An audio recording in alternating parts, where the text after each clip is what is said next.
नमस्कारः सर्वेभ्यो नमो नमः।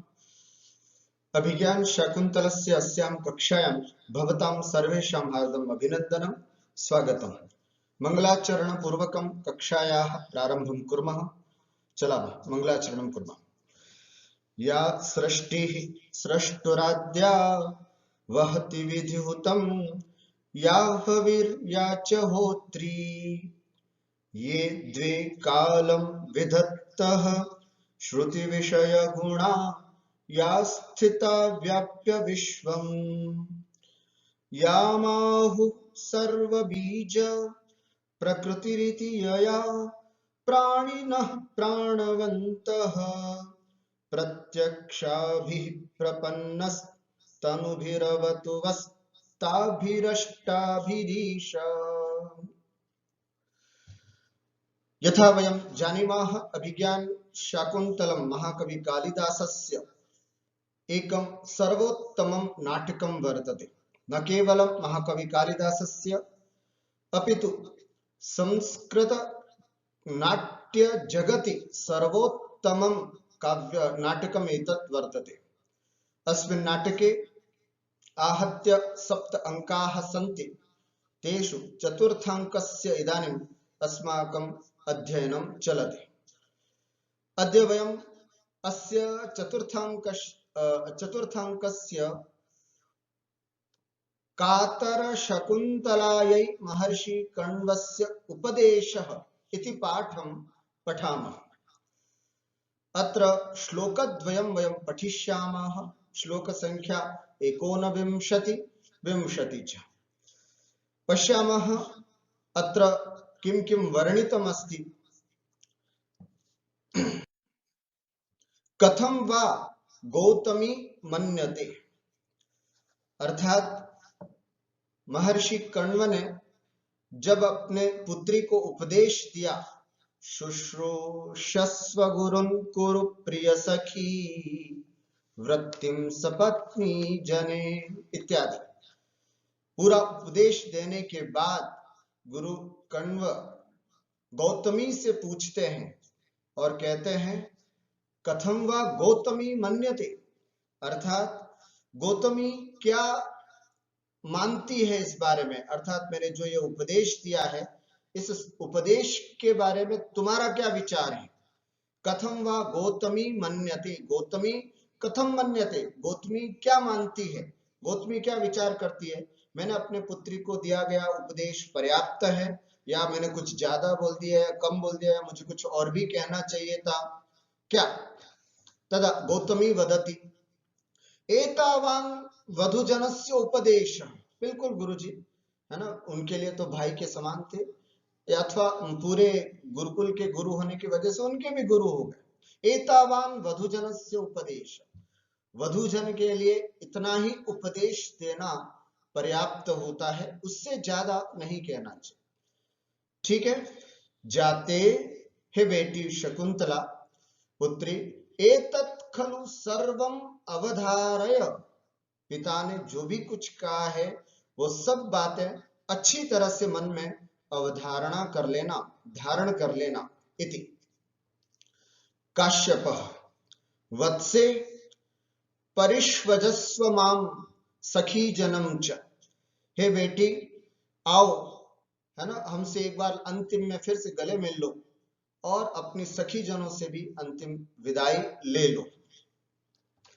शकुंतला तात इत एव किम प्रियम वद अनुसूये सख्यो निवर्तिष्यते। अरे पिताजी, क्या यहीं से, इत एव, बस यहीं से मेरी दोनों सखियां प्रियंवदा और अनुसूये दोनों सखियां निवर्तिष्यते, वापस चली जाएंगी क्या, लौट जाएंगी क्या। ऐसे शकुंतला को आश्चर्य हुआ, क्योंकि शकुंतला को लग रहा था कि प्रियंवदा और अनुसूया भी उसके साथ पति घर तक जाएंगी और फिर वहां से चले आएंगी। लेकिन जैसे उसको पता चला कि जाओ बेटी, अब अपनी सखियों से और हमसे विदा ले लो, अब हम आगे नहीं आ रहे, तब शकुंतला को आश्चर्य हुआ। तात, अरे पिताजी, इतएव किम प्रियंवदानुसूये सख्यो निवर्तयिष्यते, अर्थात यहीं से प्रियंवदा और अनुसूया दोनों सखियां वापस लौट जाएंगी क्या। इति काश्यप वत्से इमे अपि प्रदेये, इनको भी तो मुझे किसी के हाथों में देना है, इनका भी तो मुझे किसी के साथ विवाह कराना है। जिस तरह से तुम्हारे प्रति वीत चिंत हुआ, इसी तरह इन दोनों कन्याओं को भी मुझे किसी न किसी को देना है। न युक्तम अनयोस तत्र गंतुम, इन दोनों का वहां जाना कतई उचित नहीं है ना, बिल्कुल उपयुक्त नहीं है। इसलिए त्वया सह गौतमी अस्यति, कोई न कोई एक लेडीज तो चाहिए साथ में जाने के लिए। तो फिर इन्होंने कहा त्वया सह, तुम्हारे साथ गौतमी अस्यति, अर्थात गौतमी जाएंगी। ऐसे शकुंतला पितरम आश्लिष्य, अपने पिता से गले लग करके, है ना, कथम इदानीं तातस्य अंकात परिभृष्टा मलय तरुन्मूलिता चंदनलतेव देशांतरे जीवितम धारयिष्यामि। रोती हुई शकुंतला कहती है ना, पिता से गले लग करके और रोती हुई शकुंतला, कथम इदानीं, अब कैसे, तातस्य अंकात परिभृष्टा, अर्थात तात आपके आंचल से दूर जा करके, है ना, देशांतरे किसी दूसरे देश में, जीवितम कथम धारयिष्यामि, मैं अपने प्राणों को कैसे धारण करूंगी। बस यही कुछ चिंता प्रत्येक बेटी को उस समय होती है जब वो विदा होती है। शायद इसी कारण पिता और पुत्री के आंखों में बहुत आंसू की धारा बहती है। बेटी जो है वो पिता से गले लगती हुई अंतिम बार कहती है कि अरे, आपसे दूर जाकर के भला मैं अपना जीवन कैसे जीऊंगी। बचपन से आपके साथ रही हूं, बचपन से आपके प्यार से पली पोसी और बड़ी हुई हूं, अब मैं आपके बिना कहीं दूसरे देशांतर में किसी पराये लोगों के बीच में मैं भला अपना जीवन कैसे जीऊंगी। लेकिन ये उन कन्याओं की, उन महिला शक्तियों की, उन नारियों की बड़ी विशेषता है कि बहुत सारा जीवन अपने पिता के घर में गुजारने के बाद भी जब वह दूसरे घर में जाती हैं तो बड़े फक्र के साथ वहां जीती हैं, बड़े विश्वास के साथ उस पूरे परिवार को संभालती हैं और अपना और अपने पिता का नाम रोशन करती हैं। तो वही बात यहाँ पर बताई जा रही है।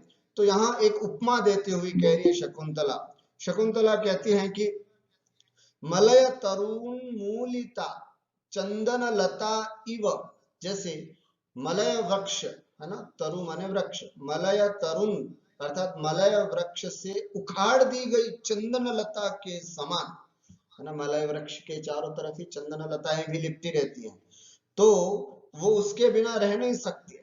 उसी मलय तरु और चंदन लता, है ना, पिता पुत्री का संबंध बताया गया है, तो वो उसके सहारे अर्थात चंदन लता है वो मलय वृक्ष के आश्रित ही रहती है, उससे दूर होने पर वो जीवित ही नहीं रहती, खत्म हो जाती। उसी तरह मैं भी तो आश्रम में पिता माता प्रियव्रता अनसुईया इन सब के सानिध्य में रही हूँ। अब जैसे वो उखाड़ करके एक तरफ रख दी जाती है, उसी तरह मैं भी कहीं देशांतर में जाऊंगी तो चंदन लता तो अपना जीवन धारण नहीं कर पाती, तो मैं अपना प्राण, मैं अपना जीवन भला कैसे धारण करूंगी। ऐसे शकुंतला पिता से गले लगते हुए, रोती हुई, बिलखती हुई कहती है, पूछती है, काश्यपः वत्से किमेवं कातरासि, बेटी इतना दुखी क्यों हो रही हो, है ना, किमेवं कातरासि, इतनी दुखी होने की क्या आवश्यकता है। क्यों? क्योंकि बहुत सुंदर पद्य यहाँ पर कहा है कि तुम घबराती क्यों हो। अभिजनवतो भर्तुर्श्लाघ्ये स्थिता गृहिणी पदे विभव गुरुभिः कृत्यैस्तस्य प्रतीक्षणमाकुला तनयमचिरात् प्राचीवार्कं प्रसूय च पावनम् मम विरहजं न त्वं वत्से शुचं गणयिष्यसि। हरिणी छंद है, न समरसला गह षड्वेदै हयैर्हरिणी मता। अभिजनवतो भर्तुः श्लाघ्ये स्थिता गृहिणी पदे विभव गुरुभिः कृत्यैस्तस्य प्रतीक्षणमाकुला तनयमचिरात् प्राचीवार्कं प्रसूय च पावनम् मम विरहजं न त्वं वत्से शुचं गणयिष्यसि। महर्षि कण्व पुत्र शकुंतला को संबोधित करते हुए यहाँ पर दिखाई दे रहे हैं आपको, और उन्होंने क्या संबोधन किया, क्या समझाया, यहाँ पर इस पद्य के माध्यम से उसको हम यहाँ पर अन्वय आदि के माध्यम से समझते हैं। वत्से बेटी, त्वं तुम, अभिजनवतः भर्तुः अच्छे ऊंचे कुल में उत्पन्न हुए भर्तुः अर्थात अपने पति के, श्लाघ्ये गृहिणी पदे स्थिता प्रशंसनीय, क्योंकि वो तो चक्रवर्ती हैं और चक्रवर्ती की रानी महारानी हुआ करती है, तो ऐसे महारानी जैसे श्लाघ्ये प्रशंसनीय और गृहिणी पदे स्थिता और गृहिणी पद पर स्थित हो करके, क्योंकि मैंने कल जो आपको कहा था कि यान्त्येवं गृहिणी पदम युवतयो, है ना, यान्त्येवं गृहिणी पदम युवतयो वामः कुलस्याधयः। अगर तुम शुश्रूषस्व गुरुं कुरु प्रिय सखी वृत्तिम सपत्नी जने वाला उपदेश अक्षरशः पालन करोगे तो मुझे विश्वास है कि तुम अच्छे से प्रशंसनीय गृहिणी पद को प्राप्त करोगी। अर्थात गुरुजनों की सेवा करना है, सपत्नियों के साथ प्रिय सखी जैसा व्यवहार करोगे, पति के प्रतिकूल होने पर या प्रतिकूल तिरस्कृत कर देने पर भी उससे गुस्से से बर्ताव नहीं करोगे, ऐसे सब, और अपने परिजनों पर बड़े उदारता के साथ व्यवहार करोगी, तो मुझे पूरा विश्वास है कि तुम निश्चित रूप से एक गृहिणी पद को प्राप्त करोगे। तो यहाँ पर वही कह रहे हैं, ये गृहिणी पद देने का मतलब यही है कि जो पहले उपदेश दिया है शुश्रूषस्व गुरुं कुरु प्रिय सखी, वो वाला पूरा उपदेश अगर तुम पालन करोगी तो गृहिणी पदम अर्थात गृहिणी पद को प्राप्त करोगी। त्वं अभिजनवतुः भर्तुः अर्थात अच्छे उच्च कुलीन अपने पति दुष्यंत के, श्लाघ्ये प्रशंसनीय कौन सा, चक्रवर्ती की महारानी होना, और गृहिणी पदे गृहिणी पद पर स्थिता तुम स्थित होगी। मतलब उसने ये कहा ना कि मैं अब तुमसे दूर जाकर के कैसे रहूंगी, उसका जवाब दे रहे हैं कि तुम यहाँ से जाने के बाद अपने पति के घर में महारानी बनकर के रहोगी। एक बात समझा रहे हैं बेटी को पिता, और क्या कह रहे हैं, तस्य विभव गुरुभिः कृत्यै प्रतिक्षणम आकुला सती, और तस्य उस पद के अनुकूल अथवा उसकी पत्नी दुष्यंत की पत्नी के रूप में विभव गुरुभिः ऐश्वर्य युक्त, है ना, ऐश्वर्य से युक्त बड़े बड़े काम होंगे, कृत्यई माने कार्य, उनके कार्यों से, प्रतिक्षणम आकुला और प्रतिक्षण तुम व्यस्त रहोगी। विभव गुरु भी का मतलब क्या, कभी बड़े बड़े यज्ञ किए जा रहे हैं, बहुत बड़ा अनुष्ठान किया जा रहा है, वहां तुम राजा के साथ सहधर्मिणी के रूप में बैठोगी, लो सब व्यस्त हो गई। कभी कहीं राजा, अन्य देश के राजाओं ने तुम लोगों को आमंत्रण पर बुलाया, लो तुम भी राजा के साथ जाओगे, ये लोग वहां व्यस्त हो गई। इतना बड़ा घर तुम जाकर के संभालोगी, इतने नौकर चाकरों को संभालोगी, तो उनको समझने में ही तुमको टाइम लग जाएगा, लो साहब ये फिर व्यस्त हो गई। अपने पति के प्रेम को पा करके तुम वैसे ही व्यस्त हो जाओगी।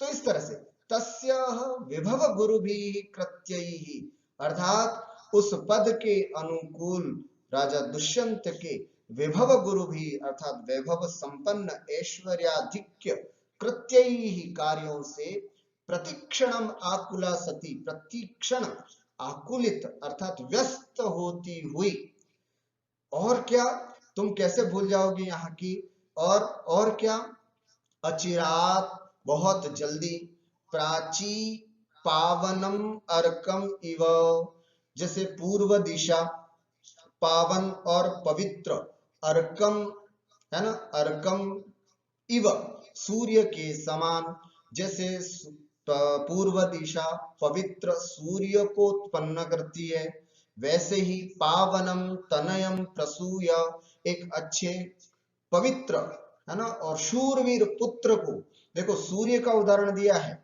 सूर्य के समान तेजस्वी, और पावनम विशेषण दिया है, अर्थात सती स्त्रियां ही पवित्र संतान को उत्पन्न करती हैं।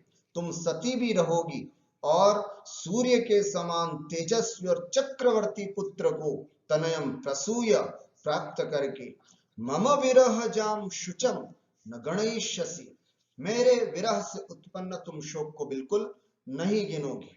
अर्थात यहाँ आश्रम के लोगों के प्रति जो तुमको दुख हो रहा है, मुझसे बिछुड़ने का, सखियों से बिछुड़ने का, गौतमी से बिछुड़ने का, ये जो तुमको दुख हो रहा है और तुम ये कह रही हो कि आप सबके बिना मैं कैसे रहूंगी, तो मैं यही बताना चाह रहा हूं कि तुम अपने पति के घर पे जाकर के महारानी के पद पर स्थित होगी, उसके बड़े बड़े जो कार्य उन कार्यों को करोगी, बहुत जल्दी पुत्र को प्राप्त करोगी, बस। और पुत्र प्राप्त हो जाता है तो व्यक्ति वैसे भी खूब व्यस्त हो ही जाता है। तो इन सब को करने के बाद मम विरह जाम शुचम, मेरे विरह से उत्पन्न शोक न गणयिष्यसि, तुम नहीं गिनोगी, अर्थात तुम्हारे लिए मेरे से उत्पन्न जो दुख है वो तुम नहीं आएगा। और वाकई होता भी यही है, बेटियां जब पहली बार अपने पिता को घर को छोड़ करके जाती हैं तो ससुराल में उनको बहुत अटपटा लगता है, माँ बाप की याद आती है, अकेले बैठ करके आंसू गिराती हैं। ये तो अच्छा अगर ससुराल मिले, खूब हंसता खेलता, सब प्यार लुटाने वाला, तब तो कब समय निकल जाता है नहीं पता चलता, लेकिन अनुकूल नहीं मिलता है तो बच्चियों को बड़ा कष्ट होता है। शायद इसी बात को ध्यान में रखते हुए शकुंतला के मन में भी यही आया था कि अरे मैं कैसे रहूंगी आप सबके बिना, न जाने वहां कौन मिलेगा, कैसे होगा, क्या होगा। किंतु दिव्य दृष्टि महर्षि कण्व तो सब जानते थे, उन्होंने कहा कि नहीं बेटा, कोई घबराने की बात नहीं, तुम एक चक्रवर्ती की रानी बनने जा रही हो, तो उसके अच्छे कार्यों में इतने व्यस्त रहोगी तो तुम्हें यहाँ का दुख बिल्कुल याद नहीं रहेगा। बहुत सुंदर भाव है। पदार्थ वत्से, हे पुत्री, त्वं शकुंतला अभिजनवतः कुलीनस्य भर्तुः पत्युः स्वामिनः वा श्लाघ्ये प्रशंसनीये गृहिणी पदे गृहलक्ष्मी पदे स्थिता अवस्थिता अधिष्ठिता वा तस्य भर्तुः पत्युर्वा विभव गुरुभिः ऐश्वर्याधिक्यैः कृत्यैः कार्यैः प्रतिक्षणं सर्वदा आकुला सती व्यस्ता सती अचिरात् शीघ्रमेव प्राची पूर्वा दिक् पावनं पवित्रम् अर्कम इव सूर्यम इव पावनं तनयं पुत्रं सुतं वा प्रसूय उत्पाद्य मम मे विरह जाम वियोगोत्पन्नानां शुचम दुखम न गणयिष्यसि नैव अनुभविष्यसि, तुम्हें मेरे से वियोग से उत्पन्न जो दुख है वो तुम बहुत जल्दी भूल जाओगे। भावार्थम पश्यामः। पतिगृह गमनावसरे शकुंतला अतीव दुखिता भवति, कातर स्वरेण च कथयति, और बड़ी दुखी होकर के कहती है, आश्रमं विहाय भवद्भिः सर्वैः विना अन्यत्र एका एव अहं कथम जीवनम धारयिष्यामि, एकाकिनी ही मैं अकेली किस तरह से जीवन धारण करूंगी, आप सबके बिना आश्रम भी नहीं होगा, आप सब भी लोग नहीं होंगे, मैं भला वहां अकेली कैसे अपने जीवन को धारण कर पाऊंगी, अपने प्राणों को धारण कर पाऊंगी। इति जब ये कहती है शकुंतला, तो शकुंतलायाः कातर कथनम श्रुत्वा, दुख भरे इन वचनों को सुन करके महर्षि कण्वः ताम आश्वस्तं कुर्वन्, शकुंतला को आश्वस्त करते हुए बोधयति, समझाते, और वैसे समझाते हैं जैसे पिता, यद्यपि वो ऋषि हैं, सन्यासी हैं, ब्रह्मचारी हैं, परंतु फिर भी कितने अच्छे तरीके से वे अपनी पुत्री को समझाते हैं।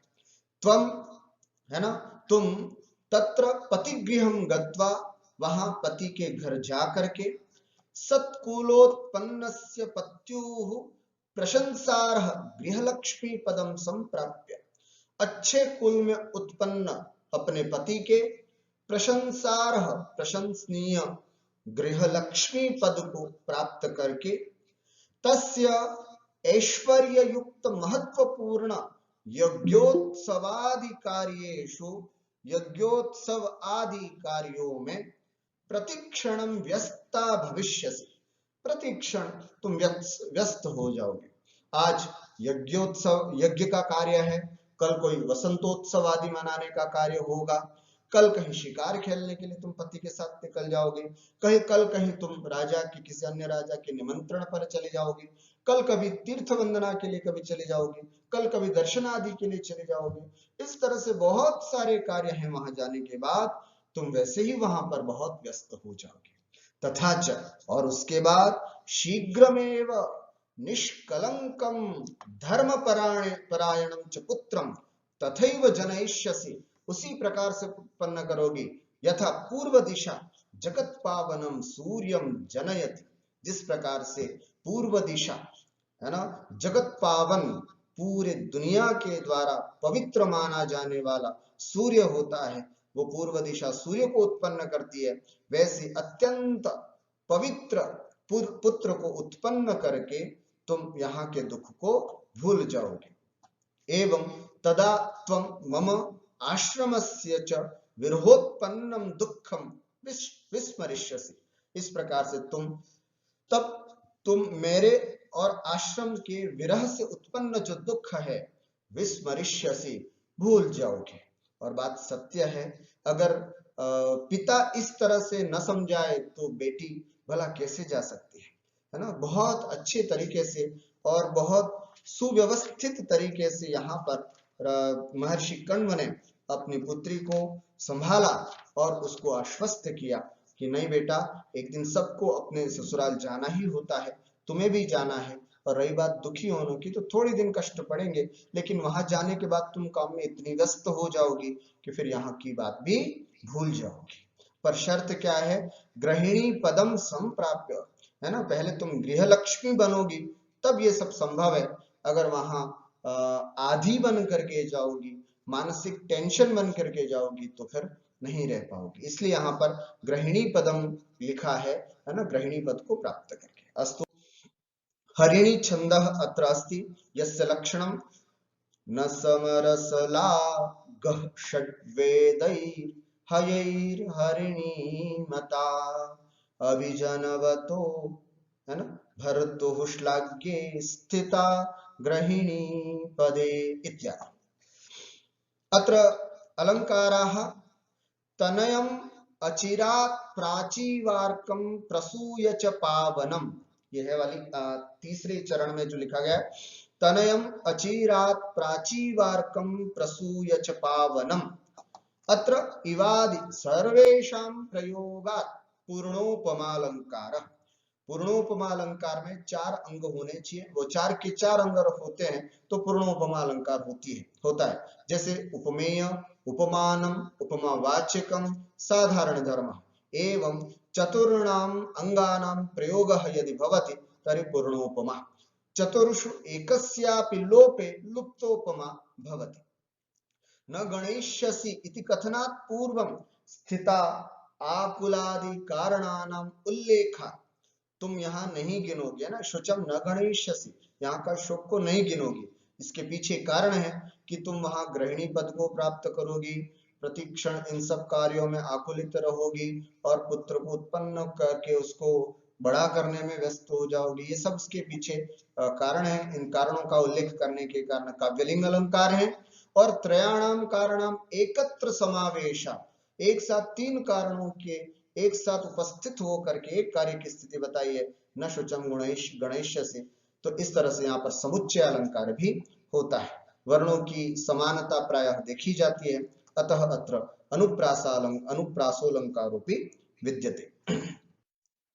शकुंतला पितुः पादयो पतति शकुंतला अपने पिता के चरणों में प्रणाम करती है उनको, और काश्यप फिर आशीर्वाद देते हैं, है ना। गुरु आशीर्वाद देते हैं क्या, यदिच्छामि तदस्तु ते तदस्तु। कितना बड़ा आशीर्वाद है, यदिच्छामि ते तदस्तु, जो मैं चाहता हूं वो सब तुमको प्राप्त हो, है ना। जो मैंने सब कल्पना कर रखी कि तुम ऐसी बनोगे इसमें, तो जो मैं चाहता हूं वो सब तुमको प्राप्त हो, यह आशीर्वाद मैं तुमको देता हूं।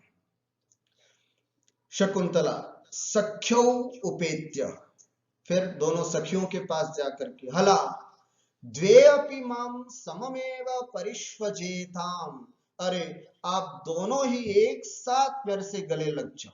हला द्वे अपि माम सममेव परिष्वजेताम, आप दोनों ही एक साथ मेरे से गले लग जाइएगा, इस तरह से वो कहते। फिर सख्यों तथा कृत्वा, वैसा करके, सखी यदि नाम, दोनों जब गले लगती हैं दोनों सखियां, तो एक छोटी सी बात बोलती हैं, देखना ध्यान से क्या कहते हैं। सखी यदि नाम स राजा प्रत्यभिज्ञान मंथरो भवे ततस्तस्मै इदम आत्मनामधेयांकितम अंगुलीयकम दर्शया। यदि नाम कदाचित वो सह राजा, वह राजा, प्रत्यभिज्ञान मंथरो भवे, अर्थात तुमको पहचानने में थोड़ी सी ढीला पड़े, शिथिल हो जाए, मंथर माने शिथिल हो जाए, ततः तो उसके बाद, तस्मै इदम आत्मनामधेयांकितम अंगुलीयकम दर्शय, तो फिर उसके नाम की लिखी हुई है अंगूठी तुम्हारे पास है ना, दुष्यंत ऐसा लिखा हुआ है ना, ये उसके नाम वाले अंगूठी, अंगुलीयकम माने अंगूठी, अंगूठी दर्शय दिखा देना। ऐसे पता है ये क्यों कहा, क्योंकि महर्षि दुर्वासा का श्राप था कि जाओ तुम जिसको विचार कर रही हो, सोच रही हो, वही तुमको भूल जाएगा। जैसे ये श्राप मिला, और जब प्रियंवदा जा करके उनको मनाती है, तो फिर इतनी बात के लिए फिर संतुष्टि हुई थी कि दुर्वासा ने कहा कि एक बार जो श्राप दे दिया जाता उसको मैं वापस तो नहीं ले सकता, किंतु हाँ इतना जरूर कर सकता हूं कि अगर वो कुछ अभिज्ञान दिखा देगी, है ना, उसके द्वारा दिया हुआ कुछ भी अभिज्ञान दिखा देगी, तो शायद पूरा श्राप निवृत्त हो जाएगा। इसलिए यहाँ पर सावधानी से कहा। अब उन दो, क्योंकि शकुंतला को तो कुछ मालूम ही नहीं था, दोनों सखियों को मालूम था, इसलिए यहाँ पर उनसे कहती हुई, यदि नाम स राजा प्रत्यभिज्ञान मंथरो भवेत, कदाचित वो राजा तुमको पहचान, प्रत्यभिज्ञान मतलब पहचानने में, मंथर मन शिथिल हो जाए, ततः तो फिर तस्मै उस राजा के लिए, इदम आत्मनामधेयांकितम अंगुलीयकम दर्शय, अपने नाम से अंकित इस अंगुली को, इस अंगूठी को, अंगुली को नहीं, इस अंगूठी को जरूर दिखा देना। शकुंतला अनेन संदेहेन वाम आकंपितास्मि, वाम अनेन संदेहन, तुम दोनों के इस प्रकार के संदेह से, आकंपितास्मि, मैं तो कांप उठी भाई, मैं डर गई, क्या बात है, तुम ऐसी क्यों कह रही हो। अनेन संदेहेन वाम, वाम माने तुम दोनों के इस संदेह से, तुमने ऐसा संदेह किया तो क्यों किया, तो तुम दोनों के इस प्रकार के संदेह से, आकंपितास्मि, मैं तो डर गई, तुमने अभी इस समय ऐसी बात क्यों कही। फिर बहुत धीरे से जवाब दे करके वो प्रसंग टाल देती हैं। मां भेषी, मां भेषी, मत डर भाई मत डर, अति स्नेह पाप शंकी, ये है महाकवि कालिदास की सुंदर सी सूक्ति। अति स्नेह, बहुत ज्यादा अगर प्रेम होता है तो पाप शंकी, पाप की शंका तो होती ही है। बेटा अगर स्कूल से टाइम पर न आए तो सबसे ज्यादा डर मां को लगता, क्या बताए 2:30 बज गई और अभी तक बेटा आया क्यों नहीं, कोई एक्सीडेंट तो नहीं हो गया, कोई ले तो नहीं गया, कोई उठा तो नहीं गया, इस तरह से पता नहीं कहां कहां की बातें दिमाग में आ जाती है। इसके पीछे यही कारण होता है, अति स्नेह, जिसको सबसे ज्यादा प्रेम होता है किसी के प्रति, तो उसको अगर वो समय पर नहीं होता तो पाप शंकी, पाप की शंकाएं करने लगता है, बहुत सारे इधर उधर की बातें। बस इतना ही है शकुंतला, और कुछ नहीं, हमारा तुम्हारे प्रति अत्यंत स्नेह है, इसलिए कदाचित कहीं ऐसा सीन ना बन जाए कि तुम तो वहां पहुंचो और वो पहचानने से मना कर दे। तो अगर ऐसा कुछ हुआ तो फिर अपने उसी के नाम की दी हुई तुम्हारे पास अंगूठी है, बस अंगूठी को दिखा देना, इतनी सी बात है ना। अति, बहुत सुंदर सूक्ति है, अति स्नेह पाप शंकी इति, बहुत अत्यधिक स्नेह जिनको होता है वो उनको पाप की शंका भी बहुत जल्दी हो जाती है कि कहीं किसी के साथ कुछ गलत तो नहीं हो गया, इस तरह से अनिष्ट की आशंका होती है। शारंगरव, इतने में फिर पास में ही खड़े हुए शारंगरव, अरे युगांतरम आरूढ़ सविता त्वरताम अत्र भवति, है ना, युगांतरम आरूढ़ सविता, सविता माने सूर्य, अरे सूर्य दूसरे युग को प्राप्त हो गया, अर्थात दोपहर भी हो चुकी है, जल्दी करो। त्वरताम अत्र भवति, त्वरताम त्वरताम शीघ्रता करें, अत्र भवति आप जल्दी करें। इस तरह से शारंगरव थोड़ा बहुत उग्र है, इसलिए उग्रता के साथ थोड़ा सा मतलब बड़ी गंभीरता की आवाज में कहते हैं। शकुंतला आश्रमाभिमुखी स्थित्वा, फिर से रोती हुई आश्रम की ओर देखती हुई, तात कदानुभूय तपोवनम प्रेक्षिष्ये, ऐसे, है ना, आश्रम की ओर देखती हुई कहती है कि हे तात, अब मैं वापस इस आश्रम को कब देखूंगी, मैं वापस इस आश्रम में लौट करके कब आऊंगी। आधुनिक पिता होता तो कहता है कल की ट्रेन वापस है तुम्हारी, कल आ जाना, परसों आ जाना। लेकिन पहले के समय में ऐसा नहीं होता था, एक बार बेटी की विदाई हो जाती तो फिर उसके बाद बेटी वापस घर को आती ही नहीं, है ना, ऐसी स्थिति होती थी। बस वही बात यहाँ पर बताई, इसलिए शकुंतला के मुख से ये प्रश्न किया गया कि हे तात कदानुभूय तपोवनम प्रेक्षिष्ये, कब फिर से, भूया माने फिर से, तपोवनम इस तपोवन को, प्रेक्षिष्ये देखूंगी, कब मैं इस तपोवन को फिर से देख पाऊंगी। फिर बहुत सुंदर जवाब महर्षि काश्यप यहाँ पर बड़ी शालीनता के साथ और गंभीरता के साथ अपनी बेटी को जवाब देते हैं। श्रूयताम, सुनो ध्यान से, भूत्वा चिराय चतुरन्तमहि सपत्नी दोष्यन्तिमप्रतिरथं तनयं निवेश्य, भर्त्रा तदर्पितकुटुम्बभरेण सार्धं शान्ते करिष्यसि पदं पुनराश्रमेऽस्मिन्। बहुत सुंदर यहाँ पर जवाब दे रहे हैं। शकुंतला रो रही हैं और पूछ रही है कि मैं तात वापस कब आऊंगी इसमें। तब वो बहुत अच्छी तरह से गंभीरता के साथ समझाते हुए कह रहे हैं, भूत्वा चिराय चतुरन्तमहि सपत्ने दोष्यन्तिमप्रतिरथं तनयं निवेश्य, भर्त्रा तदर्पितकुटुम्बभरेण सार्धं शान्ते करिष्यसि पदं पुनराश्रमेऽस्मिन्। देखिएगा, अन्वय के साथ अर्थ समझें क्या कह रहे हैं। महर्षि कण्व क्या समझाते हैं कि तुम कब वापस इस आश्रम में आओगी। चिराय, बहुत समय तक, बहुत काल तक, चतुरंत, है ना, अर्थात समुद्र तक फैली हुई मही, इस पृथ्वी की सपत्नी होकर के, अर्थात चक्रवर्ती राजा की श्रेष्ठ रानी का सुख भोग करके, ऐसे, अर्थात तुम जाओगी, वो चक्रवर्ती हैं तो चतुरंत मही, चारों दिशाओं में समुद्र तक व्याप्त पृथ्वी की सपत्नी हो करके, अर्थात उस पृथ्वी का भोग करके, कब तक, चिराय, बहुत लंबे समय तक, खूब अच्छे से जीवन जी करके। एक, अप्रतिरथम तनयम दोष्यंतिम निवेश्य, और उसके बाद अप्रतिरथम, अद्वितीय वीरम, तनयम, पुत्रम, पुत्र को, जो कि दोष्यंतिम, दुष्यंतस्य अपत्यम पुमान इति दोष्यंति तम दोष्यंतिम, अर्थात ऐसे दुष्यंत की संतान, तुम्हारे और दुष्यंत से उत्पन्न इस संतान को निवेश्य, उस पर अच्छे से बिठा करके, अर्थात उसको राजा बना करके, तदर्पित कुटुंब भरेण भर्त्रा सार्धम, और उस पुत्र के लिए सब कुछ प्रदान किया, कुटुंब का भार, उत्तरदायित्व, राज्य कार्य, सब कुछ जिसने समर्पण कर दिया है, ऐसे भर्त्रा सार्धम, अपने पति के साथ, त्वम शांते अस्मिन, निरुपद्रव इस आश्रम में, उपद्रवों से रहित इस आश्रम में,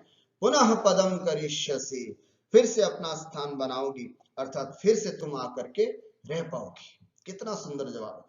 अभी तो तुम जाओ और बहुत काल तक एक चक्रवर्ती की रानी का सुख भोगो, उसके बाद बहुत जल्दी अपने पुत्र को तैयार करो और उसको राज्य गद्दी पर बिठाओ, और जब दुष्यंत भी अपना सब कुछ राज्य भार उसको समर्पित कर दे, परिवार की पूरी जिम्मेदारियां उसको समझाओ और उसको समर्पित कर दो, उसके बाद तुम अपने पति के साथ फिर से इस आश्रम में आना, वानप्रस्थाश्रम का जीवन जीने के लिए। अब तुम गृहस्थाश्रम में प्रवेश कर रही हो, उसके बाद तुम वानप्रस्थाश्रम में प्रवेश करने के लिए वापस इस तपोवन में आकर के वापस अच्छे से रह सकती हो। इस तरह से कितना सुंदर जवाब शकुंतला के लिए यहाँ पर दिया जाता है। चिराय चिरकालम यावत चतुरंत महीस पत्नी, समास देखिएगा, चत्वारः समुद्राः, है ना, चत्वारः समुद्राः अन्तः अवयवाः यस्या सा चतुरंता, चार समुद्र है अवयव जिसके, अर्थात बीच में पृथ्वी है और चारों तरफ समुद्र हैं, तो चारों ओर समुद्र जिसके हैं अवयव, ऐसी चतुरंता मही पृथ्वी, तस्या सपत्नी समान भर्तृका, अर्थात तुम्हारा पति उस पृथ्वी का भी भोग करेगा और तुम्हें भी रानी पद पर बिठाएगा, ऐसी समान भर्तृका हो करके, भूत्वा संभूय हो करके, चिरकालम यावत, है ना, बहुत समय तक उसको अच्छी तरह से भोग करके, अप्रतिरथम अद्वितीय वीरम तनयम नाम पुत्र दोष्यंतिम, दुष्यंतस्य अपत्यम पुमान, दोष्यंती जैसे दशरथस्य अपत्यम पुमान दाशरथी होता है, इन प्रत्यय करके, उसी प्रकार दुष्यंतस्य अपत्यम पुमान दोष्यंती होता है, द्वितीय एक वचने तम दोष्यंतिम, अर्थात तुष्यंत पुत्रम इत्यर्थ। निवेश्य राज्ये अभिषिच्य तदर्पित कुटुंब भरेण तस्मिन् पुत्रे अर्पितः न्यस्तः कुटुंबस्य बंधु समूहस्य भरः भारः येन तादृशेन, ऐसे उस भर्त्रा पत्या सार्धम साकम समत्वम शांते अस्मिन् निरुपद्रवे अस्मिन् एतस्मिन् आश्रमे तपोवने पुनः भूयः पदम करिष्यसि आगमिष्यसि, अर्थात फिर से तुम इस आश्रम में अच्छे से आ पाओगी। भावार्थम पश्यामः। पतिगृह गमनावसरे शकुंतला अतीव दुःखिता भवति, कातर स्वरेण च पितरं पृच्छति, और बड़े कातर और दुख स्वर से अपने पिता से पूछती है, हम पुनः अस्मिन् तपोवने कदा आगमिष्यामि, मैं पापा आपके पास वापस कब आऊंगी, मुझे वापस कब लिवाने के लिए भेज रहे हो, अर्थात मेरी कब ऐसी स्थितियां बनेंगी कि मैं पुनः आश्रम में आऊंगी। हम पुनः अस्मिन् तपोवने कदा आगमिष्यामि, कब आऊंगी, पुनः पुनः तपोवनम कदा द्रक्ष्यामि, वापस तपोवन को कब देख पाऊंगी, इति, ऐसी शकुंतला जो है वो अपने पिता से पूछती है। तदा पिता कर्णवः उत्तरम ददाति, क्या, बहुकालम यावत् चक्रवर्तिनः महिषी पदम अलंकृत्य, चक्रवर्ती की रानी पद को से सुशोभित होकर के बहुत समय तक तुम अच्छे से जीवन जियो और महारानी की तरह अपना जीवन जी करके, स्वकीय अद्वितीय महारथी ने दुष्यंत पुत्राय राज्यभारम प्रदाय, और अपने अद्वितीय महारथी दुष्यंत के पुत्र, है ना, भरत आदि जो होंगे उनको राज्यभारम प्रदाय, अर्थात उसको राज्यभार प्रदान करके, तस्मै च परिवारस्य समस्त भारम समर्प्य, और उसके लिए परिवार का संपूर्ण भार, कार्यभार समर्पित करके, स्वभर्त्रा सह पुनः आगत्य वासम करिष्यसि, अपने पति के साथ फिर से आकर के तुम यहाँ पर वास करोगी, अर्थात वृद्धावस्थायां गृहस्थाश्रमानंतरम वृद्धावस्थायां सर्व कार्य निवृत्ता भूत्वा सभी कार्यों से निवृत्त हो करके, संयमी जीवन यापयितुम, एक अच्छा संयमी जीवन जीने के लिए, वानप्रस्थाश्रमे अत्र आगत्य, इस वानप्रस्थाश्रम में जीवन जीने के लिए यहाँ आकर के पुनः वासम करिष्यसि, तुम फिर से आकर के यहाँ पर वास कर पाओगे, है ना। इस तरह से तुम्हारे लिए वह यहाँ वापस आने का एक अवसर फिर है। तो अभी तो तुम बहुत अच्छे से ग्रस्त जीवन जियो, तब की बात है वानप्रस्थ आश्रम में, तब पुनः तुमको यहाँ पर सब हम लोग मिलेंगे, तब अपना जीवन फिर से जी। अत्र वसंत तिलका छंदः अस्ति, उक्ता वसंत तिलका तभजा जगौगः, भूत्वा चिराय चतुरन्तमहि सपत्नी इत्यादि। अत्र अलंकाराः पृथिव्यां सपत्न्याः आरोपात्, पृथ्वी में सपत्नी का आरोप, ततश्च पुत्रस्य सन्निवेशः, उसके बाद उस पृथ्वी पर पुत्र का सन्निवेश, पुत्रे च पृथिव्याः भारस्य सन्निवेश, और पुत्र पर फिर पृथ्वी का भार, है ना।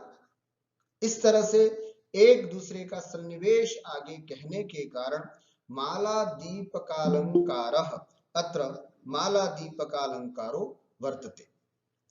सकारण वाक्य कथनात्, कारण सहित वाक्यों का कथन करने से कि तुम कब आश्रम में वापस प्रवेश करोगी, तो पहले तो तुम महारानी पद को प्राप्त करोगी, फिर पुत्र को उत्पन्न करके उसको सब कार्यभार उसको निवेशित करोगे, और पति जो है वो संपूर्ण कुटुंब का भार उसको समर्पित करेंगे।